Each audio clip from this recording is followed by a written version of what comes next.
Hello friends and welcome to Garden with Creekside. Today we are going to be transplanting some very established perennial hibiscus.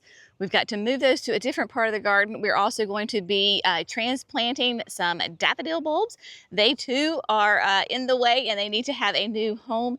We're going to plant some more summer annuals. We're going to move a gigantic unique stone pot. It is a full day here in the backyard, as you can see. Jerry's going to be joining me with the excavator because we do have the large equipment.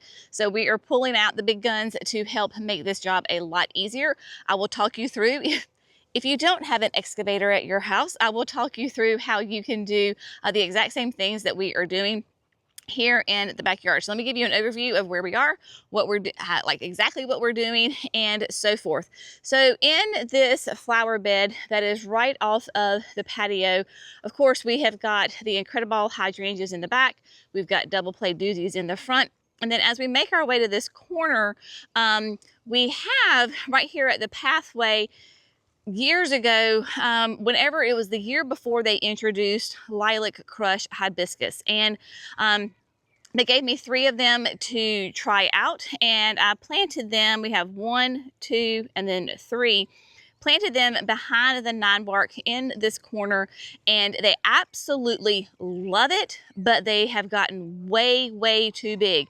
And if you can see, as they have grown over the past couple of years, they're impeding the growth of my 9 bark on this side, and then you can see how significantly smaller this Chuck Hayes gardenia is compared to its neighbor. That is because these hibiscus have just gotten so massive and they grow up into those bushes. Also, when you walk through the path, they literally will cover half of this path, and even though I cut them back, they still grow and get too big. So this is a situation where the gardener put too big of a plants in too small of an area, so we are going to fix that. So we're going to use the excavator to dig up these hibiscus because their roots are quite extensive. Now you can see though that I have some daffodils that are right beside these hibiscus, which works out fine because when the daffodils are blooming, the hibiscus are still dormant. And then as the hibiscus come up, the daffodils go dormant. So it kind of works out well, but I want to save these daffodils, and because I know as soon as we bring the excavator in to dig up the hibiscus, then those bulbs are just going to go everywhere. So before we dig up the hibiscus, we're going to dig up the daffodils, and we're going to transplant them just a little bit away here in between the doozies and the incredibles. So now remember, the incredibles are, the doozies are very happy. The incredibles are growing, but we're going to put the daffodils down here in the center.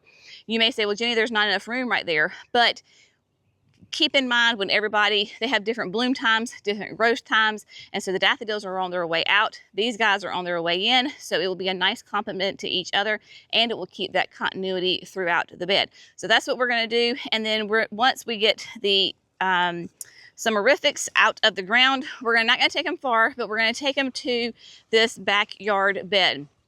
And so we have the 3 of them. Of course, the summerific lilac crush is an absolutely stunning, very upright perennial hibiscus, a nice light lavender color. It'll even take on like some bluish hues every once in a while, the way the sun hits it. So we got 3 of those. So one is going to go basically kind of behind the birdhouse here. There was a Valentine's crush, so we took that one out because it was red. So lilac crush is going to go there, and then we have another one going to go in this hole, and then we've got a hole back here. So we'll have 3 across the back. That way it'll bring some nice cohesiveness to this bed. They can get as big as they want to because they're going to be in the back, and they will be very happy. They're also going to be like downhill, so they'll get more water because of course the summerifics do love tons and tons of water. So that's what we're going to do. And then last but not least, you can see we have Johnny here full of all of our supplies. I've got some of the Supertunia Mini Vista Whites because that's what we are doing in this bed. So once we get all of the plants out of this corner, then we're going to go ahead and plant some of those mini Vista whites right there in the corner. Ideally, I would also love to get this whole bed mulched by the end of the day, because we are going to have some nice rain for the next, I don't know, week off and on, like some thunderstorms in the afternoon. So this is really my only time to get equipment back here without messing up the grass.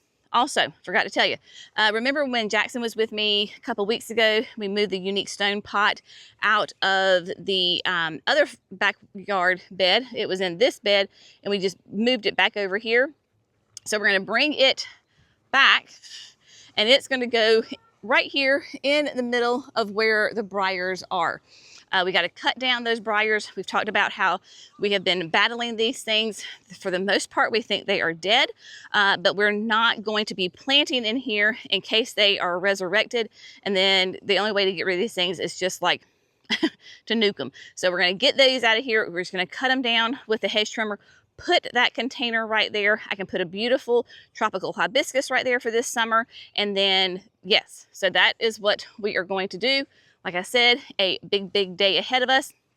We're just going to go for it.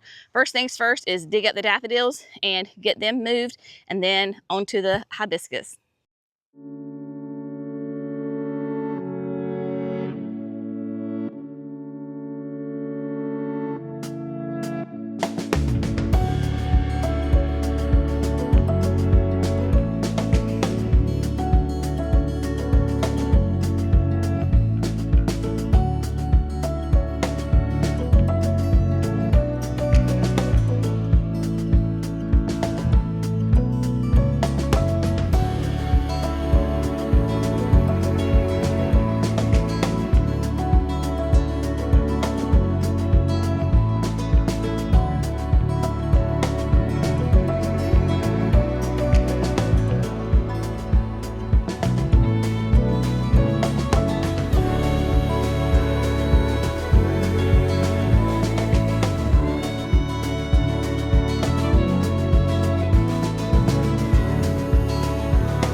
All right, my friends, so I'm telling you, many hands make light work over here. We have got the daffodils already transplanted. They've dug up the hibiscus. 2 of them are down there, and Jerry is getting ready to take the 3rd one. So before he goes down, let me just kind of show you what that looks like. This is that 3rd and final one on, I'm chasing him, down. And so, yes, you're gonna cut some roots on it, but it's all right. These are massive, gorgeous roots. There's plenty, trust me, these things are hardy. So he's gonna move that one on down to that 3rd hole. And you can see here where we have those 3 gaps where they used to be. Now you will see that we still have some daffodils in here. Those were a different kind. So I have this a short yellow one that blooms early. That's what these guys are. They're here and they're on this side. And then the taller ones are the white ones. That's what I dug up here and then moved between the shrubs. And those white ones, they're still very petite on the flowers, but my gosh, they smell divine. So I'm gonna leave the yellow ones here so that still kind of brings in that cohesiveness. And then, my gosh, y'all, these white ones have multiplied, naturalized so well that I was easily able to divide that clump. I mean, my gosh, easy into 4. If you wanted to go more, then you absolutely could. So if I do want to have some white ones still back over here, I can divide them out of here. But honestly, today, that's just too much for me. I'm just gonna be honest, that's too much work. They'll be fine. So where these gaps are, we will come in here and go ahead and clean up, get those roots out, and then this is where those other white mini Vista whites are going to go. We'll add some ultra outdoor planting mix in there, And then, like I said, my goal is for today, at the end of the day, that this bed will be mulched and be 100% done. So that will be amazing. Now, dividing those guys, so literally I was able to just pull them apart with my hands. I didn't have to go in there with the shovel like a hosta and whack them because they are bulbs, so they were easy to come apart. Yes, the foliage is going to lay down. It's all right, y'all. These are on the end of their cycle. Put some biotone in that hole and just smattered them around in here. So remember, when the daffodils are in all of their glory, right? So when they are shining and happy, I'm gonna have my hydrangeas are gonna be sticks. My doozies are gonna be just starting to put some leaves on them to leaf out. They're gonna be much, much smaller than this. And so those daffodils are really gonna shine. And then, like I said, shrubs are coming up, daffodils are going down. That's succession planting, succession interest in the garden. So there we go. We got 1, 2, 3, 4, 5, 6, 7, 8, 9, 10, 11, 12, 13. 13 clumps out of, I believe it was 4, maybe 5. And some of these were like a lot bigger, and I could have divided them more. So there we go. That part is done. Now, I'm not going to water them today because, like I said earlier, we're supposed to have, today is the only sunny day that we're supposed to have. For the next week, I think we're calling to have thunderstorms like in the afternoon, kind of that typical thunderstorm pattern, but the percentages are pretty high. So they're fine and no big deal on that whatsoever. And then, of course, we have got these 3 hibiscuses that are going to go in the ground right here. So we're gonna get these babies in. So obviously, you know, we fully recognize that not everybody has an excavator and a mini skid steer to get your hibiscuses transplanted or your shrubs planted. So what do you do if you don't have a bobcat or you don't have the equipment? So honestly, the answer is shovel, right? So you get a good old shovel and you just start digging.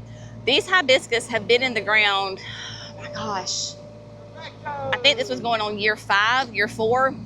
Your summerifics are very fast growers, and so you're gonna have extensive root systems on them. When we get them from Walter's Gardens, they have good roots on them. The great thing is that they're very fast growers. So as long as you get that main root system, and you see like what Jerry did, so you've got, of course, the whole clump, and then you've got all those roots coming off of it.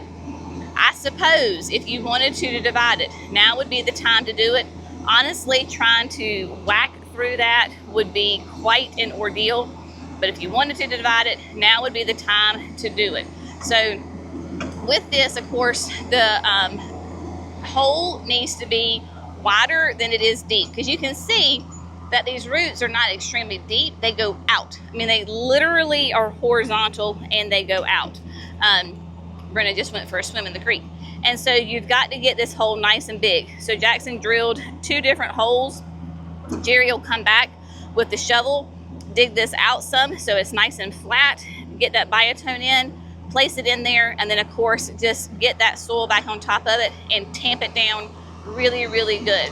So you can see, same thing over here, basically digging those 2 holes. They'll dig it out to make it one nice big, like wide, kind of shallow one. This one, that lilac crush was quite advanced as far as like shooting out its growth. And then we do have the drip irrigation going through this flower bed, so we'll make sure that that is nice and tucked in next to all of these hibiscus, because your hibiscus do love to have water. They can actually be a bog plant, and so the more water they get, the faster they grow. So yeah, so that's why it'll really help too, having them down. Oh, and just hit the irrigation. So the good thing, bad thing about having the drip irrigation is, bad thing, what just happened, right? Even though we were trying to dig for it and try to find it, we didn't find it until the bobcat found it. So it went ahead and you can see where it ripped it. Easy thing is, it's a very easy fix. we'll just cut it right here, put a coupler on it, put it back together, and boom. So it's a very, very easy fix, as opposed to like if it were overhead and you had like PVC and you've got glue and you've got all of that stuff. None of that here, but you are more like, you know, more likely to nick it sometimes. So you're gonna get these babies in the ground. So that's what Jerry is doing right now, is widening that hole so that that hibiscus can fit down in there. They're gonna use the bucket to pick it up because those suckers are heavy. So at this point, we can go ahead, put the biotone in here, put it in the bucket, and then just kind of dump it down, settle it, make sure it's standing up nice and straight, and then boom, there you go. So, gonna continue on doing this. Oh, let me show, I'm gonna talk about this right quick up here with the Mini Vista Whites. So, you know that we're huge fans of the Ultra Outdoor Planting Mix from Black Gold. Been using that a ton. Today we're gonna use a different product. This is the raised bed mix. I don't have it here with me. I'll show it to you in just a second once we go get it. But we're gonna use, if you can't find the Ultra Outdoor Planting Mix, then the Black Gold raised bed mix is a great option for you. So if you're gonna have those beds where you're putting those annuals, those perennials in, that raised bed mix is really nice because, hence its name, raised bed mix. It is rated and meant to be used in those flower bed areas. So we will go ahead and really amend this area right here, get that good rich organic matter back into the flower bed. There is drip in here, so I need to find this because I want to kind of wrap it around where my petunias are going to go. Clean up the daffodils just a little bit. You can see Jerry came in here, kind of cleaned everything up for me. So I'm going to go get the raised bed mix. We're going to go ahead and biotone, put down that Proven Winter Slow Release fertilizer in there. Yeah, so again, when you got other people helping you, two of them are very skilled on the equipment and they have more muscles, things go a lot faster. It's great. All right, onward we go. All right, so what Jerry is getting ready to do is, because we have those gosh awful briars that came in, whether it was from a bird, it was from the roots, whatever, I don't know, but they have colonized here. And this time last year or earlier, Mimi and I were in here and we, quote, dug up all of the little rhizomes. Well, clearly we did not get it. It was almost like we just made them mad. And so they just went crazy. You don't want to touch these things because the, These right here. yes, so let me, okay, so hold that thought. So Jerry has, when he was cutting, he found green on the stems. So this is where that brush and stump killer comes in very handy, and I'm going to hand it to him. And so what you do is you take a little tiny paintbrush. I got a bag of them, like 100 of them or something from Amazon. And so what you do is you just take your paintbrush, you stick it in, and you brush it on that part that was exposed. So he's going to carefully do that so it doesn't spill all over the garden, because it's very concentrated. So you got to be careful with what you're doing. Mr. Man gets in a hurry sometimes and I got to slow him down. So what he does is he takes it, gets it wet, and then brushes it. So you can see where those are green, that means that they are alive. So, and then there's one in front of it. You see that one? Yep.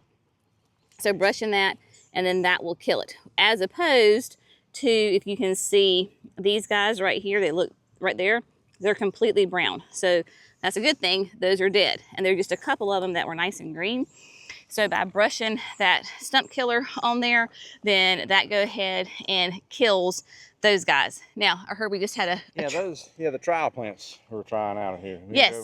So we got some trial plants that we're going to be testing out, some new annuals. They're all annuals? Yeah, some new genetics. Some new genetics and some new annuals. So we can go, we'll go look at those too. Why not? Have a fun time. All right, my friends. So we just got a nice little delivery from a friend of ours, a local grower. They have some new plant genetics that we are testing out because that is what we do here, right? We are always on the hunt for new, fun plants that perform really well in our gardens here in North Carolina, Zone 8A. So we're going to take just a really quick little second. I'm going to show you what's in here.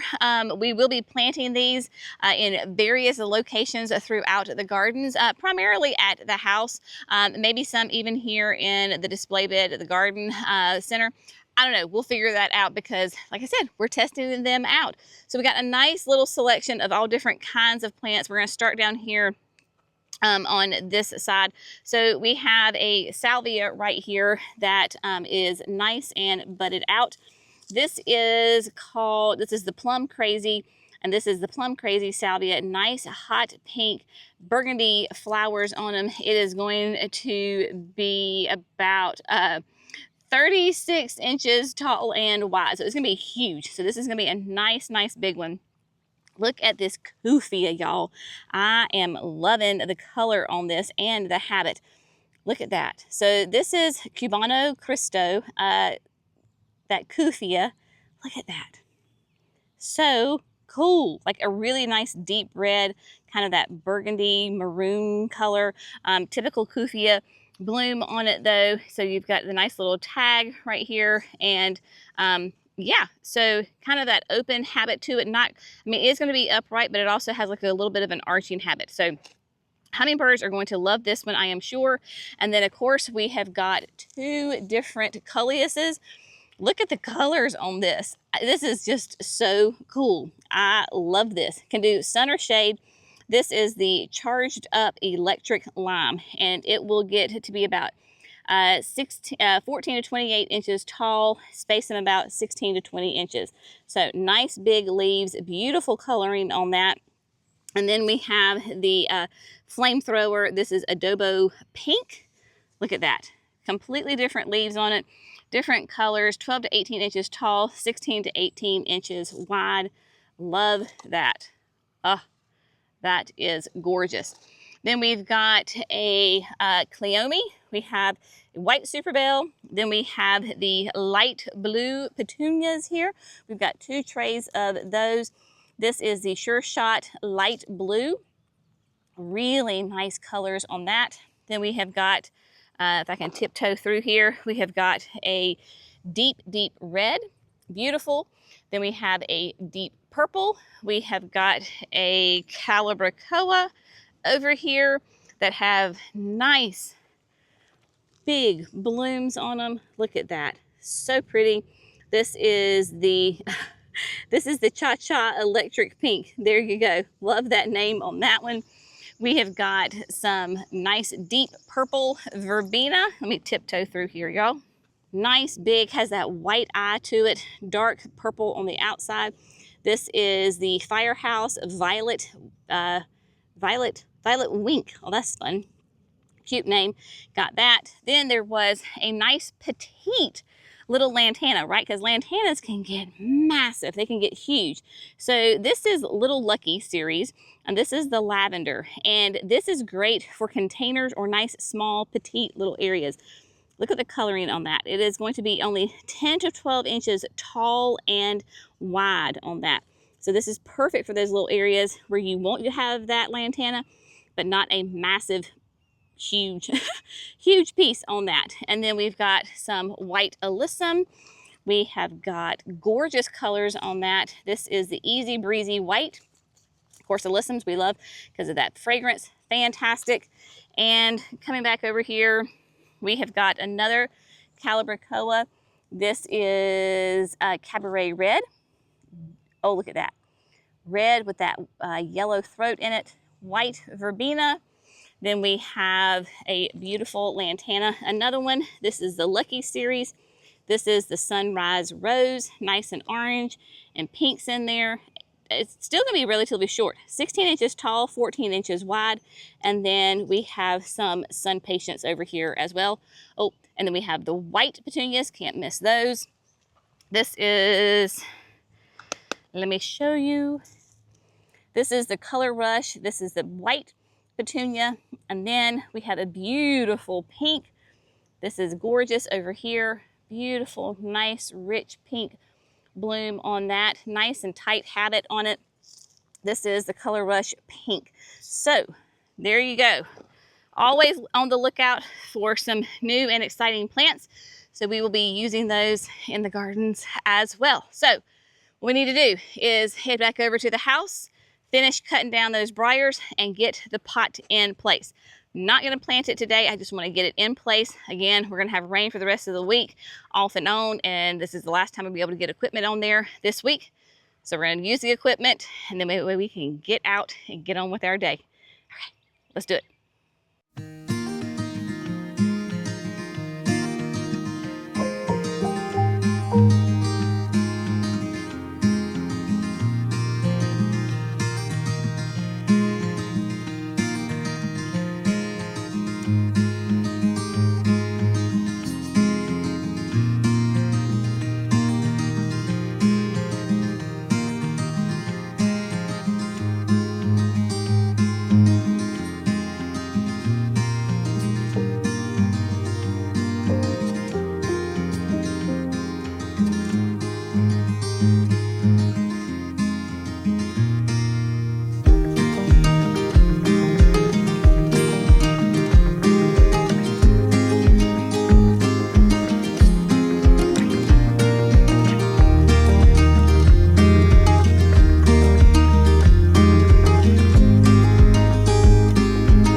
So Jackson and Jerry got the unique stone urn placed for me. Again, we're not planting today. I just want to simply get it in place.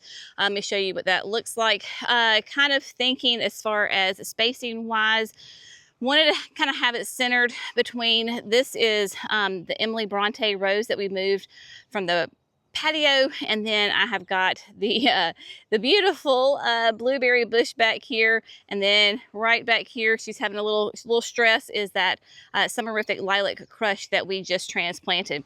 Of course, this was the main area where the briars were. So we're leaving this blank for this season just so I can make sure that those suckers do not come back. And then of course the magnolia tree, and then we have a fairy trail bride right here that is absolutely exploding in buds rather.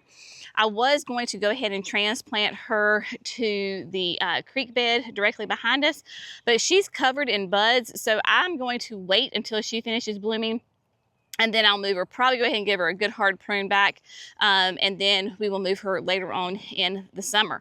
The good thing about where the urn is placed is that there's a drip line running directly underneath it.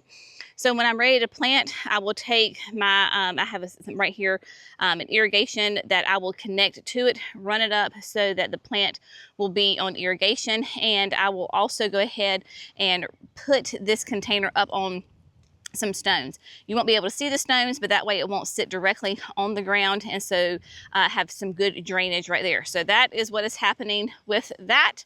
And then coming on over here, Jerry went and got some of that raised bed and potting mix. So this is still by Black Gold. It is in the yellow bags. This is what I love about having the different colors, because it just makes it easy for us visual people. So let me show you the bag here. So natural and organic. It is OMRI listed, certified organic. So you can easily, safely, reassuredly plant your herbs, your vegetables, whatever you want to in here for that certified organic gardening. It is especially formulated for raised bed gardening. You can use it in your containers, and you can also do exactly what we're going to do. Is we're just going to lay it down out right here and then plant in those petunias directly in it. The difference between this and the Ultra Outdoor Planting Mix is not quite as barky, and this has some composted turkey litter, feather meal, some potash, that kind of thing, and there's no perlite in here. So that's different than other raised bed mixes. There's no perlite. Perlite is those little white balls that aid in like drainage. There's none of that in here. So if we didn't want to put mulch on top of here, you absolutely don't have to, because it's a really pretty look to it. And then just nice, compact, beautiful, no smell to it as far as like any kind of quote bad smell. Just a really nice mix that these annuals are going to love. So that's what we're going to do, is just spread out. He brought me 5 bags.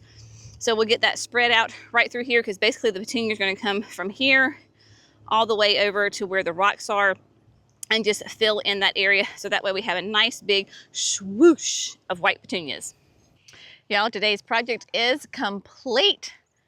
Feels fantastic to get this done. All I have to do is come back and do a little bit of watering for those new plants we put in the ground, but other than that, yes, we are done for today. Let me give you a little overview of the completed project. I can just hear my gardenias, my 9-bark here in the middle, this last doozy right here.